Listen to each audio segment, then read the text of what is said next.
জি, আমরা শিক্ষক সমিতি, শিক্ষক পরিবারের পক্ষ থেকে শিক্ষক সমিতি সম্মেলন আয়োজন করেছিলাম।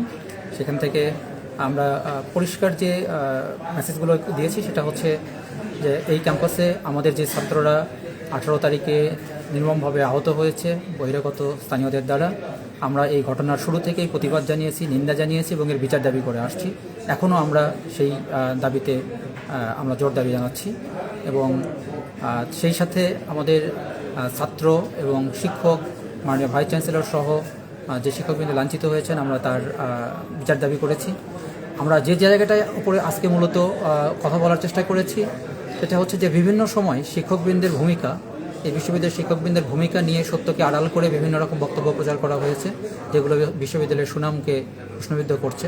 আমরা সেই জায়গাগুলো পরিষ্কার করার চেষ্টা করেছি যে আমাদের প্রত্যেকটা সময় আমরা এগিয়ে গিয়েছি, আমরা চেষ্টা করেছি, আমরা কথা বলেছি এবং এই কথাগুলো যেগুলো দেশবাসীকে জানানো হয় নাই বা মিথ্যার আড়ালে পড়ে গেছে সেই জিনিসগুলো ক্লিয়ার করার চেষ্টা করেছি যে আমাদের শিক্ষকদের সেই ভূমিকা ছিল এবং অব্যাহত থাকবে।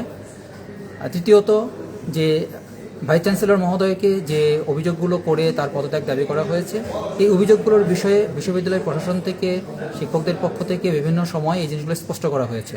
যে জিনিসগুলো স্বীকার করা হয়নি সেই জিনিসগুলোকে আড়াল করে তাদের দাবিগুলোকে তারা দাবি করছে। তো আমরা বলেছি এই জায়গাগুলোতে আলাপ আলোচনার যদি কোনো সুযোগ থাকে সেই আলোচনার জায়গাটা তৈরি করার জন্য আমরা গত কয়েকদিন ধরে শুরু থেকেই চেষ্টা করছিলাম। গত কয়েকদিন শিক্ষক, বিভিন্ন সিনিয়র শিক্ষকবৃন্দ, হল প্রভোস্টরা, সাধারণ শিক্ষক এবং শিক্ষক সমিতির ব্যানারে আমরাও গিয়েছি তাদের সাথে কথা বলতে, তারা আমাদের ডাকে সাড়া দেয়নি। কিন্তু সেই সাথে আমরা এটা বলছি যে তাই বলে এইরকম করে অযৌক্তিক বা কোনো দাবি যদি ঠিক না হয়, সেটা যদি বিচার্য বিষয় হয়, তাহলে সেটা দেখুক। আবার এখন যেহেতু এখানে সরকার হস্তক্ষেপ করেছে, ওনারা বিষয়গুলো তদন্ত করবেন, দেখবেন।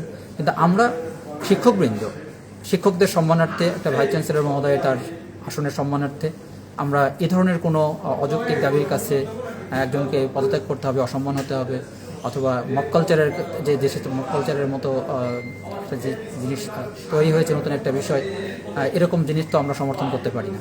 এই জায়গা থেকে আমরা আমাদের অবস্থান পরিষ্কার করেছি যে সরকার এখানে সুবিবেচনা করে পদক্ষেপ নেবে। আচ্ছা, মাননীয় শিক্ষা উপদেষ্টা ছিলেন, উনি কি বললেন? মাননীয় শিক্ষা উপদেষ্টা উনি বলেছেন যে উনি মূলত ছাত্রদের অনশন যারা আছেন তাদের সাথে কথা বলতে এসেছেন। উনি তাদের সাথে কথা বলেছেন। শিক্ষকবৃন্দদেরকে আমরা আশা করেছিলাম, সেখানে অপেক্ষায় ছিলাম অনেকগুলো শিক্ষক, যে উনি হয়তো আমাদের কথাও শুনবেন। তো উনি সেই সময় দেননি, আমরা একটু কষ্ট পেয়েছি। তবে উনি বলেছেন যে ছাত্রদের সুবিধাগুলো ইনশিওর করতে এবং তাদের একটা কমিটি এখানে আসছে, কাজ করছে এজেসির সম্মানিত সদস্যের সমন্বয়ে। তারা পুরো বিষয়গুলো দেখবেন, যাচাই বাছাই করে দেখবেন আর কি। সিন্ডিকেট সবার কি মিটিং চলমান এখনো? সিন্ডিকেট সভা সম্ভবত শেষ হয়ে গেছে, এটা রেজুলেশন আপনারা পেয়ে যাবেন।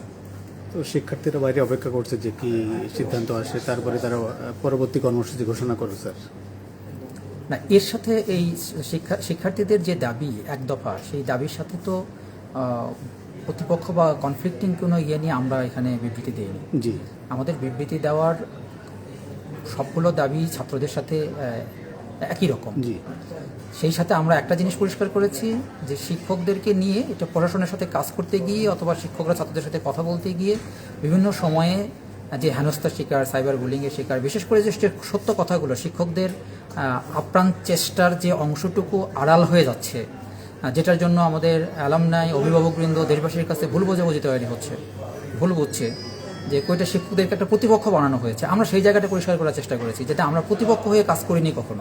আমরা সবসময় আমাদের ছাত্রদের সুবিধার্থে, ছাত্রদের আমাদের বিশ্ববিদ্যালয়ের ক্যাম্পাসের স্বার্থে যেভাবে একটা ভূমিকা পালন করার কথা আমাদের সর্বোচ্চ চেষ্টা করেছি আমরা সবটা লেভেল থেকে।